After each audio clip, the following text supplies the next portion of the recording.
Imagine deploying a medical AI that tells a terminally ill patient they are perfectly healthy. Oh, wow. Yeah, that's the nightmare scenario. Right. Or, a global banking system that misses millions of dollars in organized fraud simply because the algorithm, well, it just assumed everyone was honest. Which happens more often than people think. Exactly. I mean, in the world of predictive modeling, making a mistake isn't just a rounding error, it can be catastrophic. Absolutely. So, welcome to the deep dive, where today we are analyzing the exact techniques used to prevent these specific AI failures.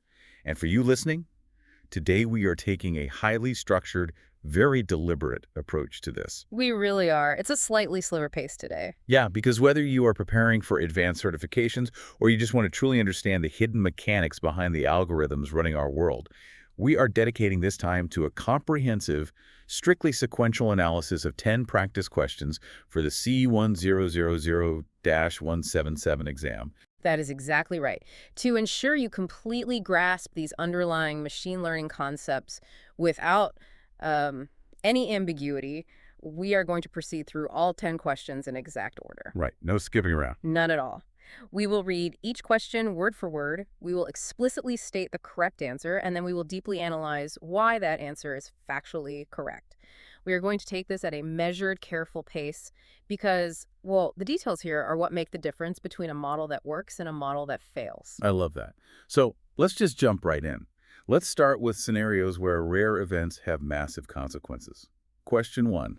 How should you address a severe class imbalance when training a fraud detection model?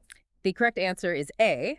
SMOA creates synthetic minority class samples, helping the model learn fraud patterns more effectively. Okay, let's really dig into this idea of severe class imbalance because it is a massive trap for anyone building a model. It's probably the most common trap, honestly. Yeah, like if you are building a fraud detection system, perhaps 99.9% of transactions are totally normal and only, say, 0.1% are actual fraud. Exactly. If you feed that raw, highly imbalanced data into a standard machine learning algorithm, the algorithm will quickly realize that the easiest way to get a 99.9% accuracy score is to simply guess normal every single time. Right, it doesn't even try. No, it achieves near-perfect mathematical accuracy while being entirely useless at its actual job of finding fraud. So it just acts horribly lazy. Oh. And that is where SMOGIL comes in. It stands for Synthetic Minority Oversampling Technique. But wait, it isn't just a matter of copy-pasting the existing fraud examples to make more of them right. No, and that is a really key distinction. If you merely duplicate the rare fraud cases, the model just memorizes those exact specific cases. It doesn't actually learn anything new.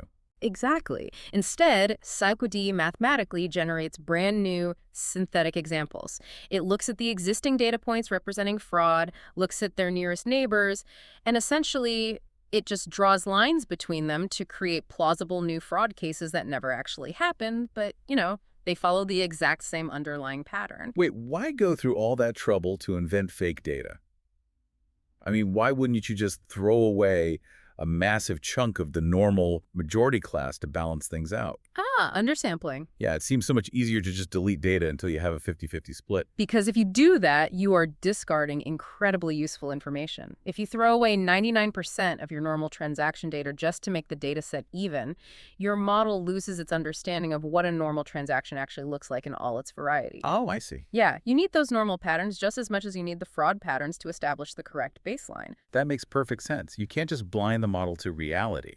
And this idea of severe consequences ties seamlessly into our next scenario, moving from, well, financial risk to literal life or death. Question 2.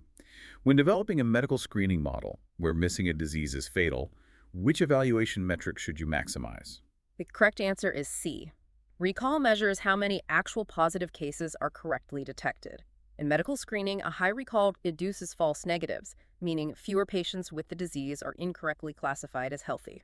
This is one of those concepts that constantly trips people up, the difference between precision and recall. It's very easy to mix them up. Right. But in this specific case, the stakes dictate the math. If missing the disease is fatal, the cost of a false negative, like telling a sick person to go home because they are perfectly fine, is catastrophic. That is precisely why we isolate recall. Recall focuses purely on that catastrophic risk. It looks at the entire pool of patients who actually truly have the disease and asks, well, what percentage of this specific group did our model successfully identify? So it just hones in on them. Exactly. It completely ignores the healthy patients for a moment and obsesses over finding all the sick ones. Think of recall like building a safety net. Maximizing recall is essentially shrinking the holes in that net. You want the mesh to be as tight as possible so absolutely nothing slips through. By shrinking those holes, a high recall ensures fewer sick patients are missed. That is exactly how it functions. And, you have to understand the trade-off here. You accept that you might catch some perfectly healthy people in that net. The false positives. Right, you will generate some false positives. You might tell a healthy person they need further invasive testing, which is stressful and expensive, but you accept that cost because the alternative of false negative is fatal. It's the lesser of two evils, mathematically speaking. So far, we've been dealing with models that have clear labels, like fraud or not fraud, sick or healthy. But what happens when the data is entirely unstructured, like raw text? Let's explore that. Question 3. Which technique is best for converting a large corpus of text documents into numerical vectors while adjusting for word frequency? The correct answer is D. TF-IDF vectorization converts text documents into numerical vectors. It gives greater importance to words that appear frequently in a specific document but are less common across the entire document collection. It is so easy to forget that machine learning models cannot actually read English. They only understand math. Yeah, they're just number crunchers. Right. So if you have thousands of documents, you have to somehow turn all those words into numbers. Exactly. And the most naive way to do that is just to count the words. But, well, not all words carry the same amount of information. That is where TF-IDF comes in. It stands for Term Frequency Inverse Document Frequency. It's a mouthful. It is, but it mathematically balances two completely opposing forces to figure out what a document is actually about. Let's break down how it actually achieves that balance. Yeah. The first part, term frequency, rewards words that show up a lot in one specific document. Correct. If the word oxygen appears 30 times in one document, it is highly likely that this word is important to the meaning of that specific document. Makes sense. But if you just stop there, words like the and or is will always win because they appear constantly in every English text. And that's where the second part kicks in to save the day, the inverse document frequency. It actively penalizes words that are common everywhere. Precisely.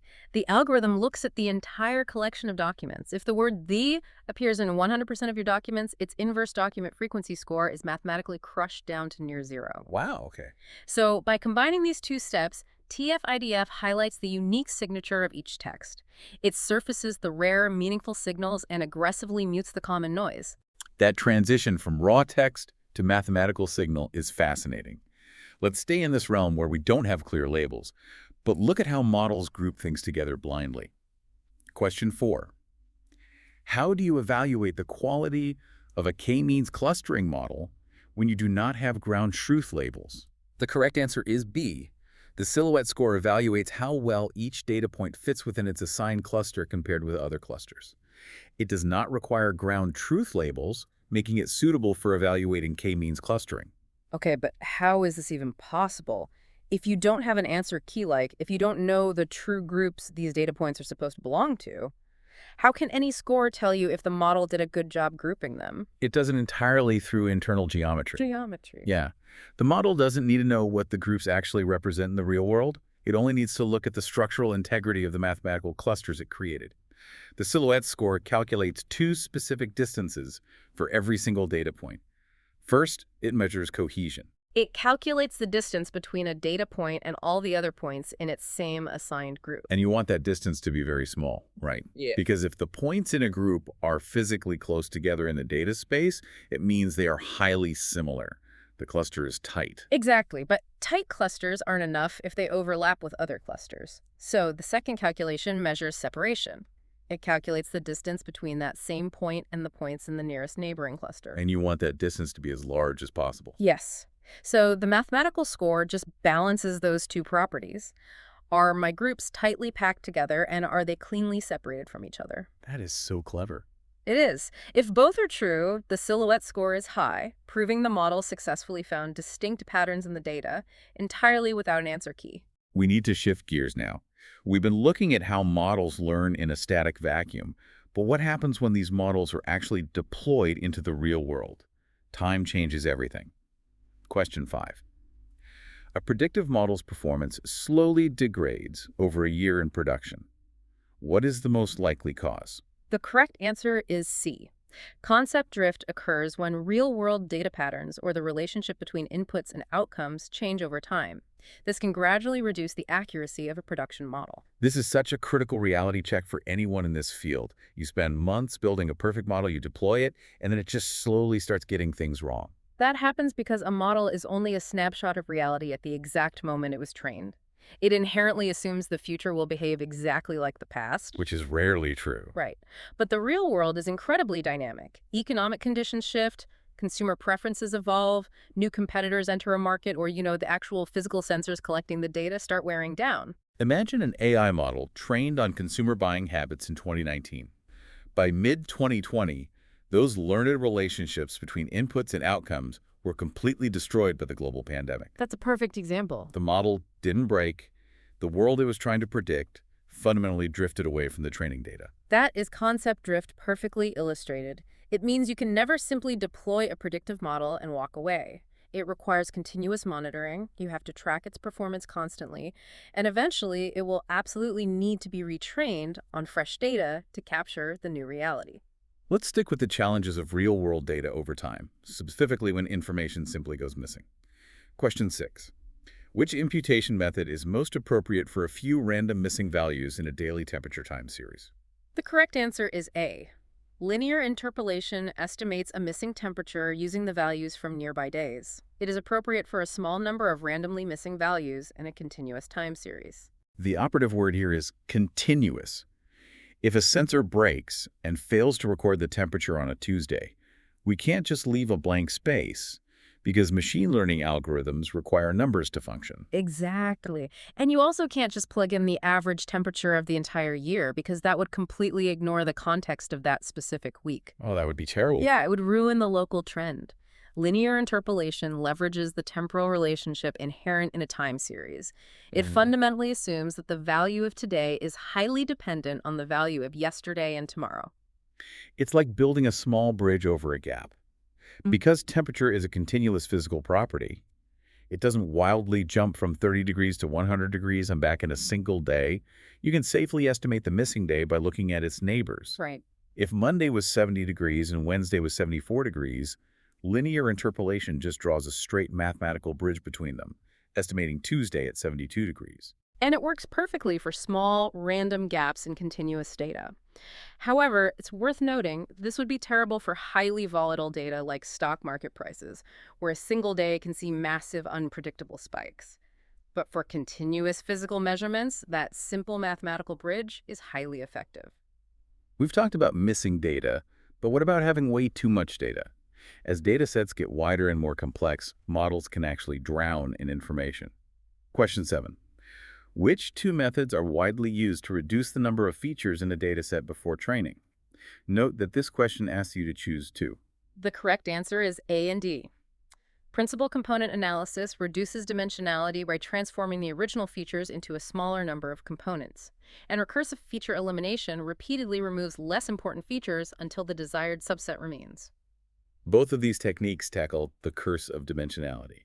The idea that feeding a model thousands of variables actually makes it perform worse, not better, because it gets lost in the noise. Yes, more data isn't always better features. Right.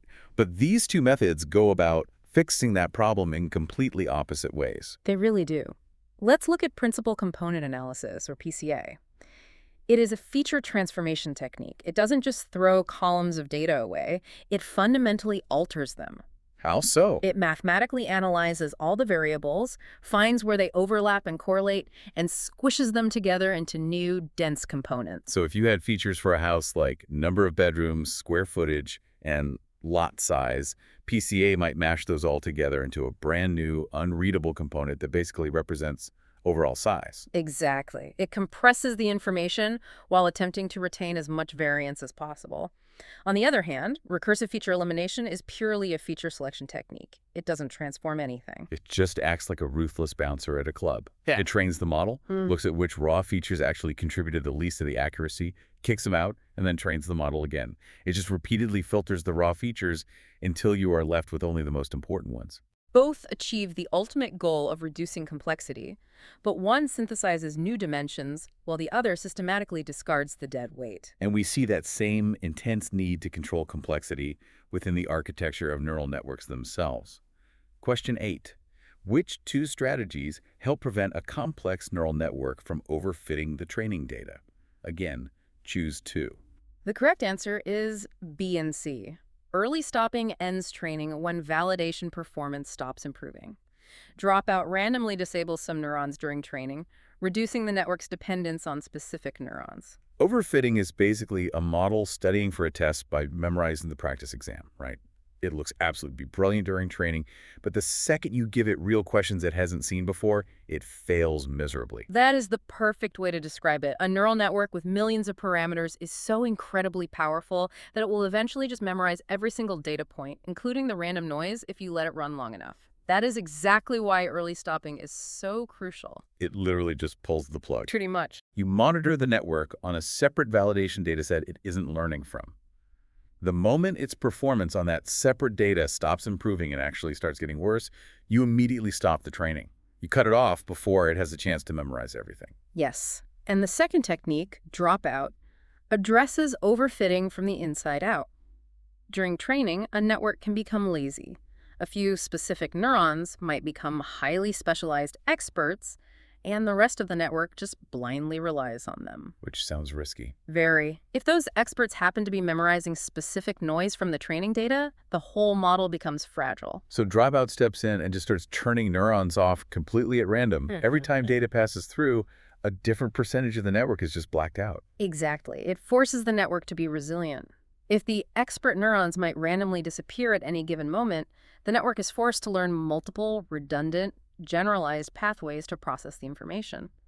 By continually forcing it to struggle, it generalizes far better to unseen data. We're into the final stretch now. Let's look at dealing with extreme variety in data. Question 9. Which two encoding techniques are best for handling a categorical feature with hundreds of unique values? Choose two. The correct answer is B and D. Target encoding replaces categories with values based on the target variable. It is effective for high cardinality features, but data leakage must be carefully controlled.